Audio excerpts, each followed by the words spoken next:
Vamos lá, galera.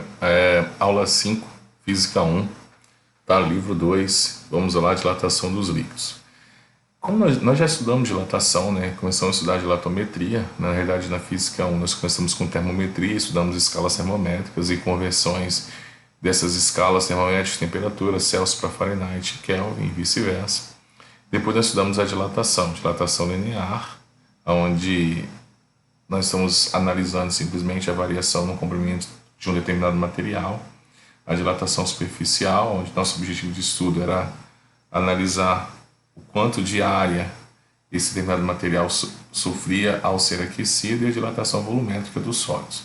Agora nós vamos estudar a dilatação volumétrica específica dos líquidos. Só que nós temos um grande problema, né? Nosso grande problema é que esses líquidos, né, um líquido não tem forma própria. A forma dele não é definida, eles têm que estar comportados, eles têm que estar dentro de um determinado recipiente. E ao aquecer esse líquido, consequentemente, nós também estamos aquecendo esse recipiente. Então quer dizer que ao fornecer calor ao líquido, forneceremos também calor ao recipiente, então ambos vão dilatar. Então vamos analisar a nossa figura. Então eu tenho um recipiente, vamos imaginar que esse meu recipiente está completamente cheio de um determinado líquido, então é uma temperatura inicial 1 e é um volume inicial 1. Eu tenho lá o volume do recipiente e o volume do líquido são iguais. E ao fornecer calor, o que vai acontecer? Tanto o recipiente quanto o líquido vão dilatar. Porém, como o coeficiente de dilatação volumétrica do meu líquido é sempre maior que do meu recipiente, o líquido dilata um pouco a mais. E esse pouco a mais é o que nós observamos, é o que nós chamamos de volume extravasado, ou simplesmente a variação de volume aparente. Então, na realidade, aquilo que eu observo não é o quanto que meu líquido dilatou, aquilo é o quanto a mais que meu líquido dilatou, já que meu recipiente também sofreu dilatação. Então, aquele volume aparente que eu enxergo, na realidade, é a diferença entre o quanto que meu líquido realmente dilatou, que nós chamamos de variação de volume real, menos a variação de volume do meu recipiente. Perfeito? Então, como nós vamos fazer o cálculo? O que o exercício pode pedir? O exercício pode pedir qual é a variação do volume real do meu líquido, ou pode perguntar, na maioria das vezes, qual é a variação do volume aparente ou o meu volume extravasado, quer dizer a mesma coisa. Então, a gente me pergunta, teremos então que fazer 3 cálculos, eu tenho então que calcular a variação de volume do meu líquido, depois calcular a variação de volume do meu recipiente e subtrair esses dois valores para encontrar meu volume extravasado, ou a minha variação de volume aparente? Não. Existe uma maneira mais fácil de se fazer isso. Então, se eu estiver lendo o exercício pedir para eu calcular o volume extravasado, ou meu volume, minha variação de volume aparente do meu líquido, eu primeiro vou calcular o que nós chamamos de coeficiente de dilatação aparente, que na realidade é a diferença entre o coeficiente de dilatação volumétrica do líquido menos o coeficiente de dilatação volumétrica do meu recipiente. Ao fazer essa subtração, nós teremos então o que nós chamamos de coeficiente de dilatação volumétrica aparente desse meu líquido. Aí eu só jogo na fórmula. A variação de volume aparente vai ser o volume inicial do meu líquido, vezes esse coeficiente que eu determinei, vezes a variação de temperatura sofrida.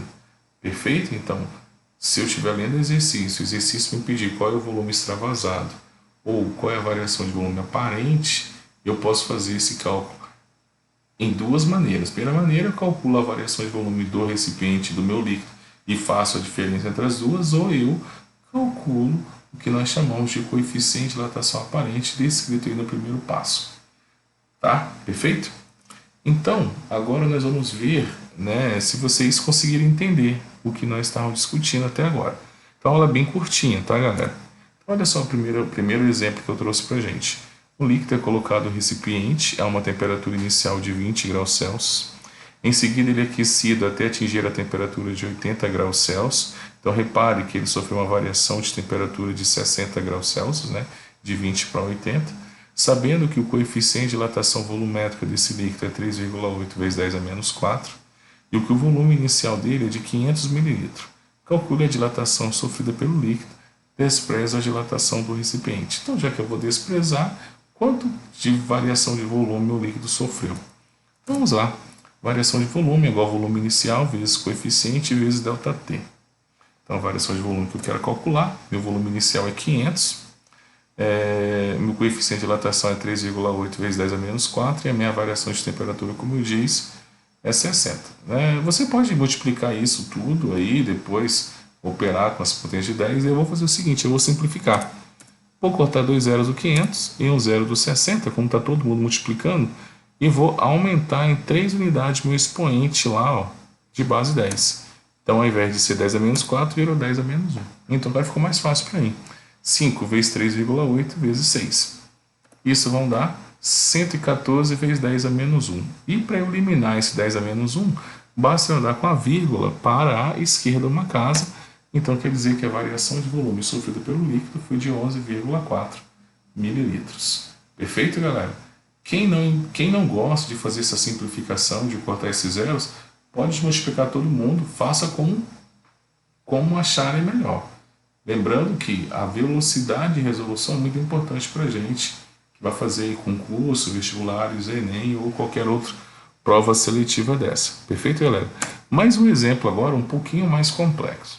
Em um recipiente de vidro foram colocados 800 ml de álcool, cujo coeficiente de dilatação volumétrica é 1,8 vezes 10 a menos 4, preenchendo-o totalmente. Em seguida, o conjunto foi aquecido e sofreu uma variação de temperatura correspondente a 70 graus Celsius. Calcule a dilatação aparente do álcool, sabendo que o coeficiente de dilatação volumétrica do vidro é 2,7 vezes 10 a menos 9 graus Celsius menos 1. Então, ele só quer saber a dilatação aparente. Então, vou fazer pela maneira mais prática, mais rápida de ser feita. Lembrando que vocês podem calcular a variação de volume sofrida pelo recipiente, depois pelo álcool e subtrair as duas. Então, fazer isso assim também. Só eu fazer algo mais otimizado, mais rápido. Vamos calcular primeiro, então, o nosso coeficiente de dilatação aparente do líquido menos o recipiente. Eu tenho um grande problema aqui, que o meu coeficiente de dilatação do meu líquido tem potência a mesma base, porém tem expoentes diferentes. Eu não posso operar essa subtração aqui não. Eu tenho que converter esse 10 a menos 5 em 10 a menos 4. Na realidade, para dinamizar o cálculo, eu sempre vou converter para a potência de maior expoente. Menos 4 é maior que menos 5, perfeito? Então vai ficar assim, 1,8 vezes 10 a menos 4, menos 0,27 vezes 10 a menos 4. Para menos 5 virar menos 4, eu tenho que aumentar. Para aumentar, uma casinha para frente. Fechado? Então agora eu posso subtrair 1,8 menos 0,27, vão dar 1,53 vezes 10 a menos 4. Esse é meu coeficiente de dilatação aparente.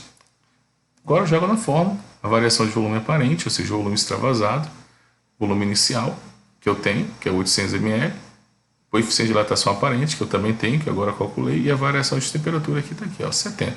Jogo todo mundo aqui no mesmo barco. Já simplificamos na primeiro exemplo, eu vou simplificar de novo aqui, 3 zeros, aumento em 3 unidades meu expoente, menos 4 vira menos 1, vou multiplicar. 8 vezes 7, 56, 56 vezes 1,53, até para fazer inclusive mental. Professor, não sei multiplicar 1,5, não tem problema, dá para fazer. Ou monta, faz continha lá, e aí deu aproximadamente 85,7 vezes 10 a menos 1, né? E aí vamos fazer o seguinte, vamos tirar esse 10 a menos 1 daí, 8,568 mililitros, ou se caso queiram, 8,6 mililitros pra gente. Perfeito, galera? Então, um exemplo aí bem complexo pra gente. Nós fizemos 2 exercícios bem simples e um pouquinho mais complexos. A aula 5 da Física 1 ainda não acabou.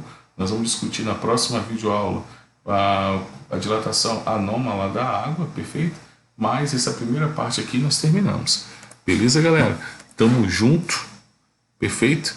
Toma aí a bufada do boleiro, perfeito, galera? Valeu, partiu!